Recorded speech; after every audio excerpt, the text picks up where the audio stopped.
السلام علیکم ورحمۃ اللہ۔ جی شیخ محترم، پہلا سوال یہ ہے کہ وفات کے تیسرے دن دعا کرنا، کھانا کھانا اور بیار کرنا کیا جائز ہے؟ اگر جائز نہیں ہے تو ہمارے اہل حدیث بھائی کیوں کرتے ہیں؟ رہنمائی فرمائیے۔ دیکھیے، غلط چیز غلط ہے، بدعت ہے۔ اہل حدیث کرے، وہابی کرے، سنی کرے، کوئی بھی کرے، یہ عمل رسول اکرم صلی اللہ علیہ وسلم سے بالکل ثابت نہیں ہے۔ تیسرے دن، پہلے دن، یہ بالکل ثابت نہیں ہے کہ لوگ کھانا پکائیں، لوگ آئیں۔ ایک تو بندہ مر گیا، دوسرا جو اس کا پیسہ تھوڑا بہت بچا ہے وہ بھی دعوتوں میں اڑا دو۔ یہ مسلمان ایسے ظالم ہو چکے ہیں کہ کسی کا بھی احساس نہیں۔ کھانا کھائیں گے اور بالکل اس طرح کھائیں گے جس طرح فوتگی میں نہیں بلکہ شادی میں آئے بیٹھے ہیں۔ اوے بوٹیاں تو ڈال، اوے یہ بھی تو کر، وہ بھی تو کر۔ یہ سارا ماحول کو خراب کرنے والی بات ہے، یہ بدعت ہے۔ اسے تیجا کہتے ہیں، اسے کل شریف کہتے ہیں، یہ جو بھی نام اسے دے دیں۔ پھر 7 دن بعد ساتہ کرتے ہیں، پھر 40 دن بعد 40واں کرتے ہیں، پھر سال بعد برسی کرتے ہیں۔ یہ سب بدعت اور ناجائز ہے۔ اور سب بھائیوں سے گزارش ہے، سب بھائی نا ذرا بیٹھ جائیں، 10-15 منٹ کے لیے بیٹھ جائیں بھائی۔ بیٹھیں گے تب جب چاول رکھے ہوتے، چاول تو رکھے نہیں تو کہاں سے بیٹھیں گے؟ میرا ہے چاول بھائی، ابھی چاول نہ دیں۔ ہاں تو پھر بتاؤ ان کو نا، پہلے سوالوں کے جواب ہو جائیں ابھی۔ ارے بھائی، جو کھڑے ہوئے ہیں ان کو چاول نہیں ملیں گے، جو بیٹھیں گے ان کو ملیں گے۔ جی سب بھائی بیٹھ۔ جی شیخ محترم، دوسرا سوال یہ ہے کہ نبی کریم صلی اللہ علیہ وسلم کا سایہ ہے، کئی لوگ کہتے ہیں سایہ نہیں ہے۔ جی رسول اکرم صلی اللہ علیہ وسلم بہرحال انسان تھے، انسانوں میں افضل تھے، اور ہر انسان کا سایہ ہوتا ہے۔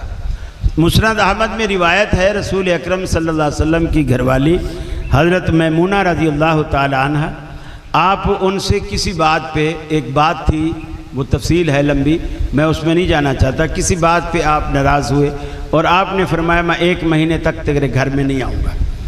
وہ دن گنتی رہی، جب 29واں دن تھا، دوپہر کا وقت تھا، وہ دروازے کی ذرا سائیڈ پہ بیٹھی تھی، سورج سامنے تھا، وہ کوئی کپڑا وغیرہ سوئی سے ٹانک رہی تھی، سورج سامنے تھا اور دھوپ گھر کے دروازے سے اندر جا رہی تھی۔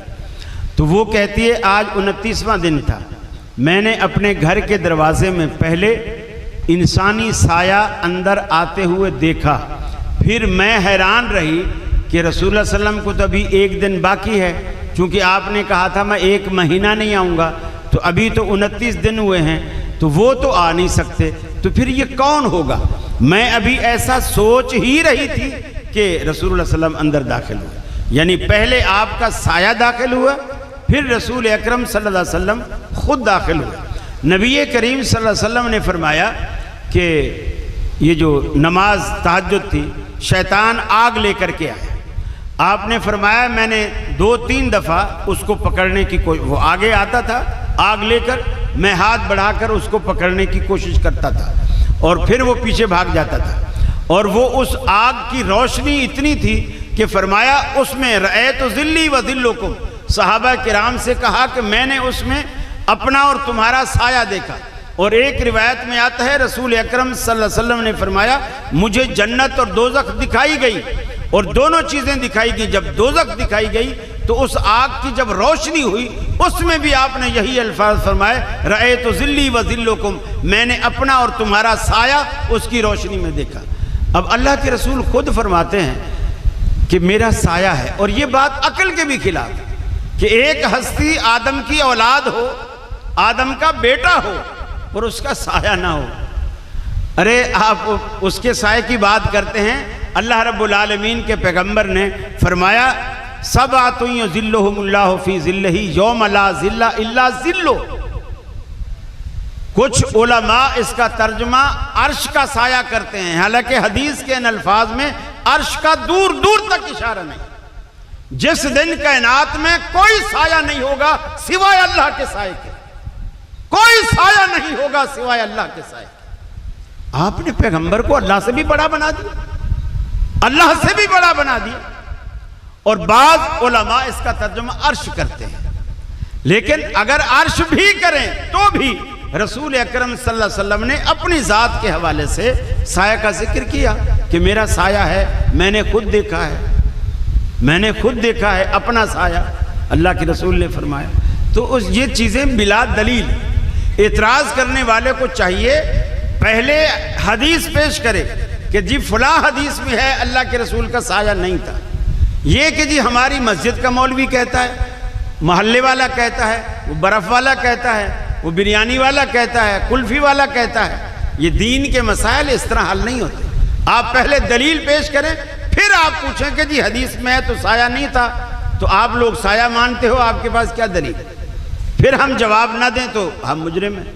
جی اگر جیب میں تصویر موجود ہو تو کیا نماز ہو جاتی ہے؟ جی آپ لوگوں کے پیسے اٹھوانا چاہتے ہیں، ظاہر بات ہے اب قید اعظم کو کون نکال کے باہر رکھے گا؟ ارے جوتیاں باہر رکھتے ہیں وہ نہیں ہوتی نماز کے بعد، تو پیسے کون چھوڑے گا؟ وہ بہرحال اندر ہے، چھپی ہوئی ہے، کوئی حرج نہیں. ہاں اس کو باہر نہ لگائے، جیسے نوٹوں والا ہار پہن کر نماز نہ پڑھے اور باہر نوٹ تصویر سامنے رکھ کر نماز نہ پڑھے، اندر چھپی ہوئی ہے. تو اس نے قید اعظم کی محبت میں نہیں رکھا ہوا، اس نے پیسوں کو اپنی ضرورت کے لیے رکھا ہوا ہے. جی اللہ تعالیٰ کو اس کے ناموں کا وسیلہ ڈال سکتے ہیں؟ جی بالکل، اس کے ناموں کا وسیلہ ڈالیں، ان کی صفات کا وسیلہ ڈالیں، نیک اعمال کا بھی وسیلہ ڈالیں. یا اللہ میں نے یہ نیک عمل تیری رضا کے لیے کیا ہے، اگر تجھے قبول ہے تو اس کے بدلے میرا یہ کام کر دے.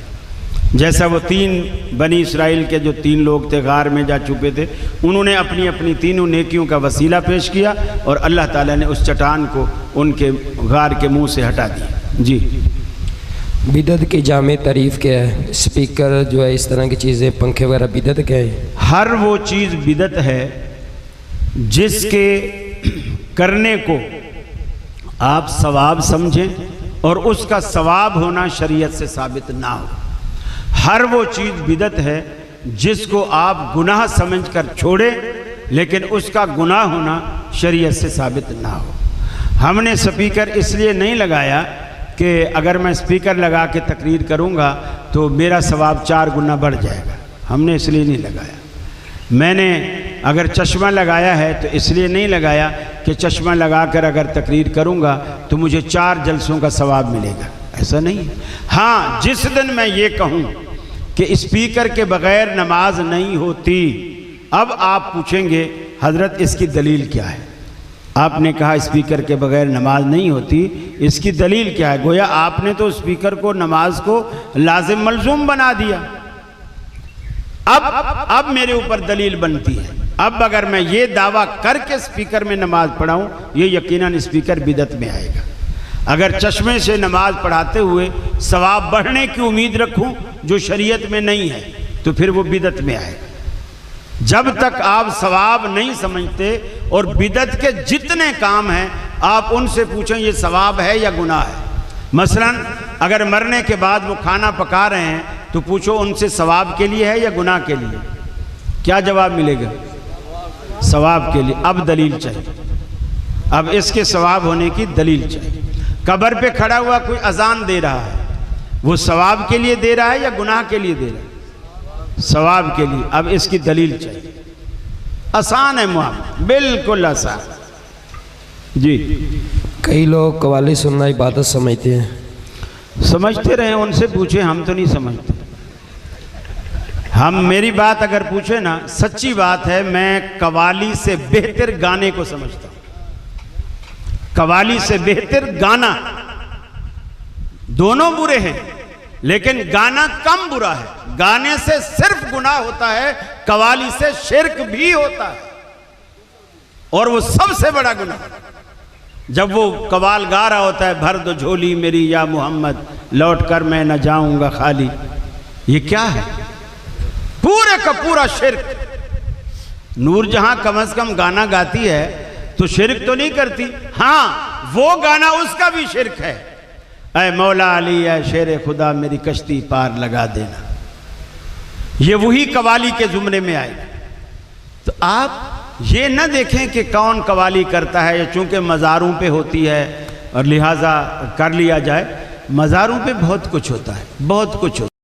مزاروں پہ تو خلیفے جن نکالنے کے لیے لڑکیوں کے سر کے بال بھی پکڑے ہوئے بیٹھے ہوتے ہیں اور ان کا سر یوں آگے جھکایا ہوا ہوتا ہے اور تھپڑا مار کے جن نکال لے ہوتے ہیں. اور اس کے میاں اس کے ابا سب دیکھ رہے ہوتے ہیں، ہاں ہماری بیٹی کا جن نکل رہا ہے۔ ایسے بدبخت جاہل قوم ہے۔ جی فوت شدگان کی طرف سے کوئی بھی مسلمان قربانی یا نیک کام کر سکتا ہے؟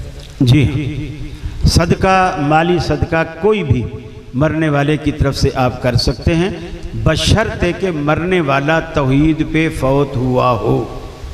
اگر مرنے والا شرک پر مرا ہے تو آپ حج بھی کریں گے تو قبول نہیں ہوگا، یہ لازمی شرط ہے۔ اللہ نے ابراہیم علیہ السلام سے کہا، اور بلکہ عام رسول اکرم صلی اللہ علیہ وسلم سے بھی سورہ توبہ میں اللہ نے کہا، ما کان للنبی والذین آمنوا ان یستغفروا للمشرکین ولو کانوا اولی قربا۔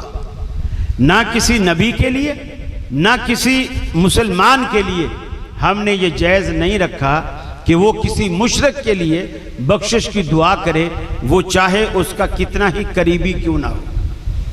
جب نبی کو یہ اشارہ تھا ابو طالب کی وفات کے وقت کے بعد کا کہ آپ بڑے افسردہ ہوئے، اللہ نے کہا کہ یہ آپ کے بس میں نہیں ہے، مشرک کے لیے بخشش کی دعا نہیں کر سکتے، مشرک کا جنازہ نہیں، چونکہ جنازہ بخشش کی دعا ہے، جب دعا ہی قبول نہیں ہونی تو جنازہ پڑھنے کا فائدہ کیا ہے؟ جی اہل حدیث لوگ نبی پاک صلی اللہ علیہ وسلم کو اپنے بھائی کی بڑے بھائی کی طرح کیوں سمجھتے ہیں؟ دلیل دیں۔ میری آج پوری گفتگو میں کہیں سے ثابت ہوتا ہے کہ نبی بڑے بھائی جتنا ہے؟ سنا آپ نے؟ اصل میں آپ لوگ مانو گے نہیں، اعتراض کر جاتے ہو۔ اب جیسے ہم پہ کہا ہے نا، اب اسی طرح اہل حدیث عالم کی کوئی بات آپ پکڑ کے تو لاتے نا، کہ دیکھو فلاں عالم نے یہ کہا ہے کہ نبی بڑے بھائی جتنا ہوتا ہے۔ اب میں بتاؤں نبی کا اہل حدیث کی نظر میں کیا مقام؟ سنن دارمی کی روایت ہے، رسول اکرم صلی اللہ علیہ وسلم نے فرمایا، میں لیٹا ہوا تھا، آسمان سے دو فرشتے اترے، ایک اوپر رک گیا، ایک نیچے میرے پاس آ گیا۔ جو میرے پاس آیا اسے اوپر والے فرشتے نے کہا کہ میں ترازو لٹکا رہا ہوں، اس کے دو پلڑے ہیں، ایک پلڑے میں رسول اللہ صلی اللہ علیہ وسلم کو رکھو۔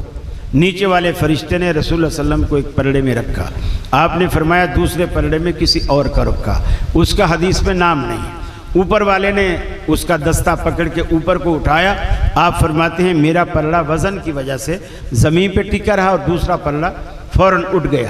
اب اوپر والے فرشتے نے پھر کہا زن ہو بے عشرن، اسے 10 کے مقابلے میں تولو، پھر بھی میرا پلڑا بھاری۔ اس نے کہا 100 کے مقابلے میں تولو، فرمایا پھر بھی میرا پلڑا بھاری۔ اس نے کہا 1000 کے مقابلے میں تولو، پھر بھی فرمایا میرا پلڑا بھاری۔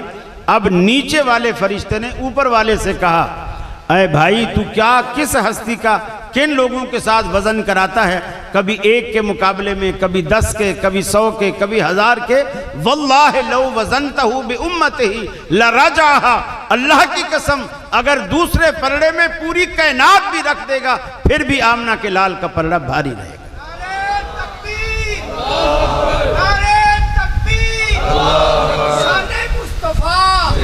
اور بات یہ ہے کہ چھاج تو بولے، چھاج سمجھتے ہیں؟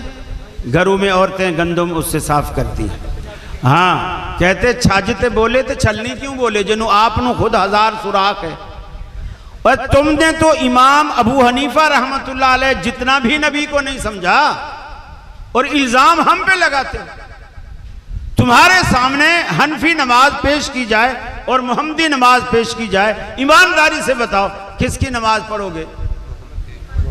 نہیں جو سنی اور بریلوی ہے، میں جو اہل حدیث ہے نہیں، جو دیوبندی اور بریلوی وہ حنفی پڑھیں۔ رفع الیدین کیوں نہیں کرتے؟ امام شافعی نے کی، امام مالک نے کی، احمد بن حنبل نے کی، اور یہ کہتے ہیں چاروں مذہب برحق ہیں۔ جب چاروں برحق ہیں تو 3 امام کر رہے ہیں، چاروں برحق ہیں تو ایک امام ابو حنیفہ نہیں کر رہا نا، باقی 3 تو کر رہے ہیں۔ وہ جو 3 کر رہے ہیں کہتے ہیں یہ برحق ہیں، یہ ٹھیک ہے۔ اور اگر اہل حدیث رفع الیدین کرے تو کہتے ہیں یہ تو منسوخ ہو گئی ہے، وہ تو منافق بغلوں میں بت چھپا کے آتے تھے، تب اللہ کے رسول نے شروع کی تھی۔ جب منسوخ ہوئی ہے تو امام شافعی والی بھی منسوخ ہوئی، احمد بن حنبل والی بھی منسوخ ہوئی، امام مالک والی بھی منسوخ ہوئی، صرف اہل حدیث والی منسوخ ہوئی۔ اور جو تم پہلی دفعہ کرتے ہو تمہاری وہ بھی باقی ہے، وہ منسوخ نہیں ہوئی۔ وطروں میں کرتے ہو وہ بھی منسوخ نہیں ہوئی۔ عید میں 6 دفعہ کرتے ہو وہ بھی منسوخ نہیں ہوئی۔ بس جو اہل حدیث کرتے وہ منسوخ ہو گئی۔ تم تو نبی کریم کو کچھ بھی نہیں سمجھتے۔ ہم نے اپنا عقیدہ بیان کیا ہے کہ ساری کائنات دوسری طرف، آمنہ کا لال دوسری طرف، ان کا مقابلہ نہیں۔ آگے چلیں۔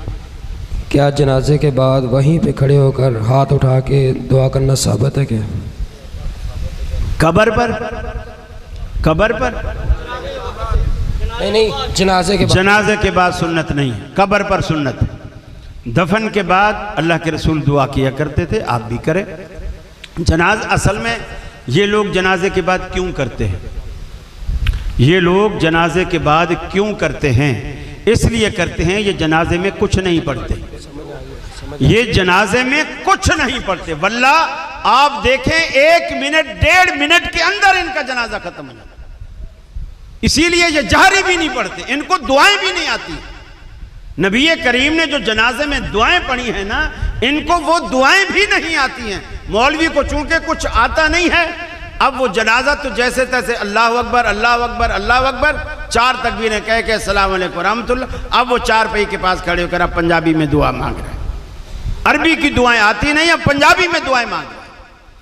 اللہ کے رسول کے صحابہ کہتے ہیں، حضرت عوف بن مالک رضی اللہ تعالیٰ عنہ کہتے ہیں میں نے نبی کریم صلی اللہ علیہ وسلم کے پیچھے جنازے کی دعا پڑھی، نماز پڑھی جنازے کی۔ ایک صحابی کا جنازہ تھا، اللہ کے حبیب نے امامت کرائی، صحابہ سارے کھڑے ہیں۔ کہتے ہیں میں بھی آپ کے پیچھے کھڑا ہوا تھا۔ جب اللہ کے رسول نے جنازہ پڑھایا، میں نے جنازے کے اندر 2 کام کیے، 2 کام جنازے کے اندر کیے۔ پہلا کام یہ کیا، حفظت من دعائہی، اللہ کے رسول جو دعائیں پڑھ رہے تھے میں انہیں یاد کرتا چلا گیا، ان دعاؤں کو یاد کیا جنازے کے اندر۔ اگر اللہ کے رسول دل میں ہی پڑھ رہے تھے تو صحابی نے کیسے یاد کر لیے؟ حفظت من دعائہی، آپ کی دعاؤں کو میں نے یاد کر لیا۔ اور وہ دعا بھی حدیث میں ذکر ہے، آپ کہہ رہے تھے اللہم ابدلہ دارا خیرا من دارہ واہلا خیرا من اہلہ وزوجا خیرا من زوجہ وادخلہ الجنہ۔ اللہ کے رسول نے دعائیں مانگی۔ عبد الرحمن عوف بن مالک کہتے ہیں میں نے پیچھے کھڑے ہو کر وہ دعا کو یاد کیا۔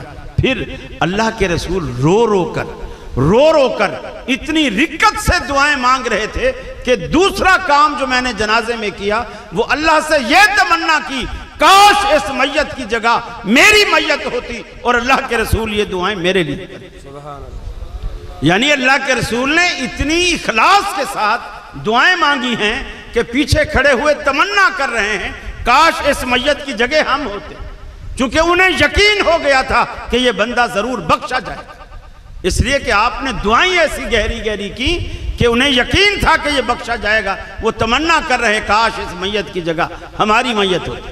یہ بدبخت دعائیں پڑھتے نہیں، ساری زندگی ان چودھریوں کا کھاتے ہیں اور مرنے کے بعد 1.5 منٹ کا جنازہ پڑھ کے فارغ۔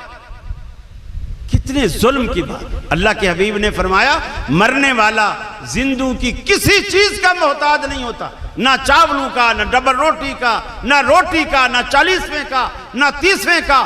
مرنے والا کسی چیز کا محتاج نہیں ہوتا سوائے دعاؤں کے، اور وہی تم نہیں کرتے۔ چاول کھا جائیں گے، بوٹیاں کھائیں گے، بکرے کھائیں گے، جو کرنے کی چیز ہے وہ نہیں کریں۔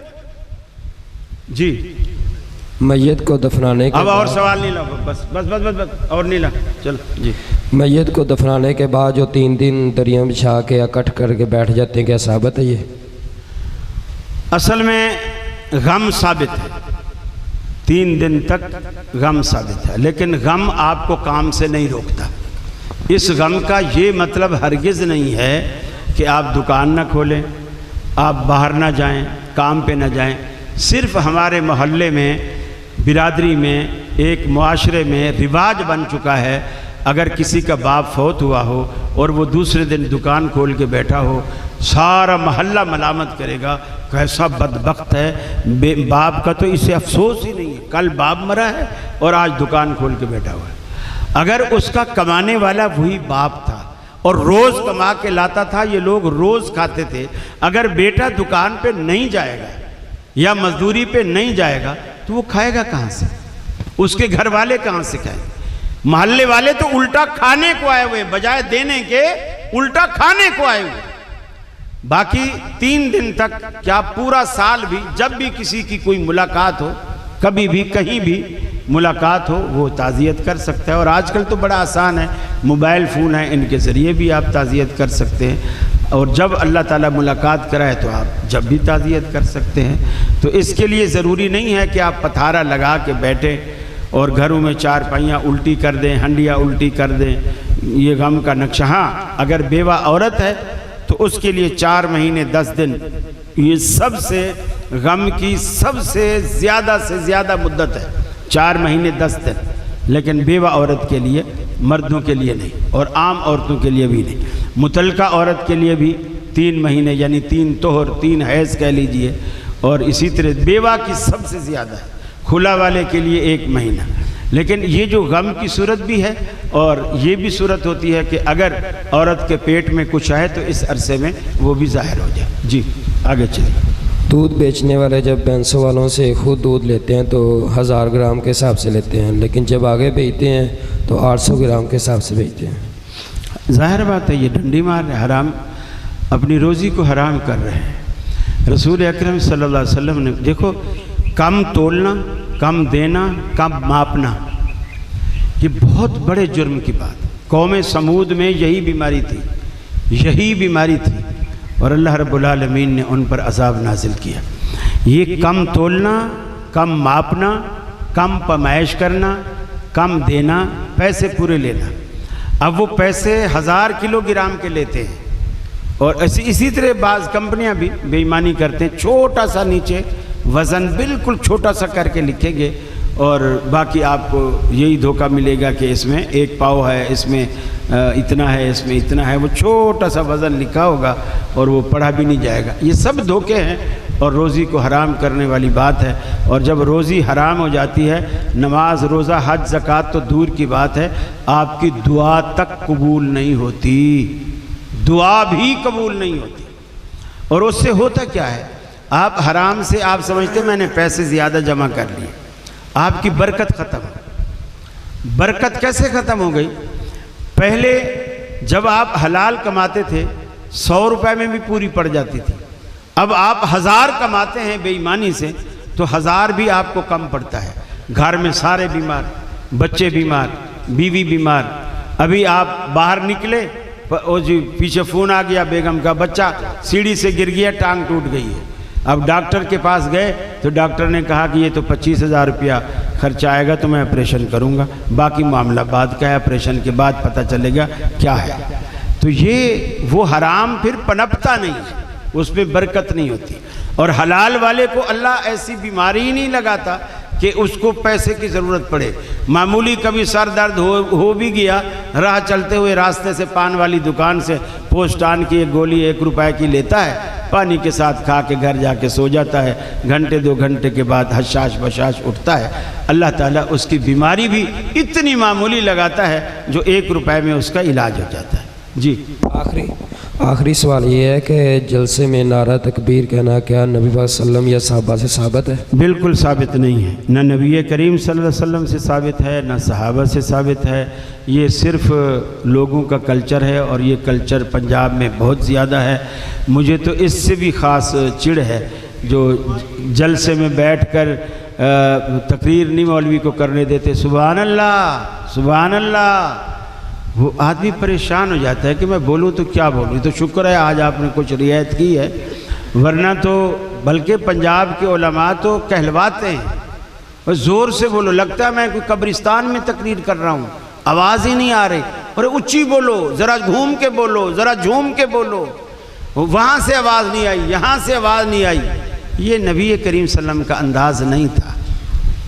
آپ دیکھو، آپ اگر کوئی آپ کے پاس موضوع ہے، لوگوں کو کچھ دینے کے لیے کچھ ہے، بیان کرو، نہیں ہے کچھ تو دعا دے کر اٹھ کھڑے ہو۔